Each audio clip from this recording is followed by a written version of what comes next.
Akashvani eight 90।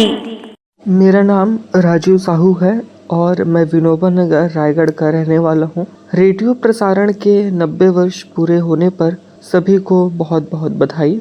Radio से मेरा जुड़ाव बचपन से ही रहा है, जब मनोरंजन के साधन के रूप में घर में रेडियो ही चला करते थे। टेलीविज़न के आने से रेडियो सुनना कुछ कम हुआ है, लेकिन बंद नहीं हुआ। आज भी गीत संगीत, देश विदेश की खबरों के लिए रेडियो एक अच्छा माध्यम है।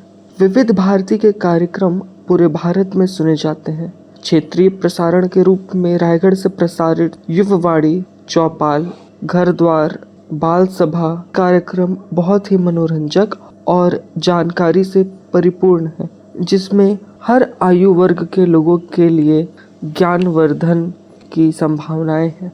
रेडियो सुनने से मुझे मनोरंजन और जानकारी दोनों मिलते हैं। आशा करता हूँ आगे भी आकाशवाणी इसी तरह हमारा मनोरंजन करता रहेगा। पुनः आप सभी को रेडियो प्रसारण के 90 वर्ष की बधाइयाँ।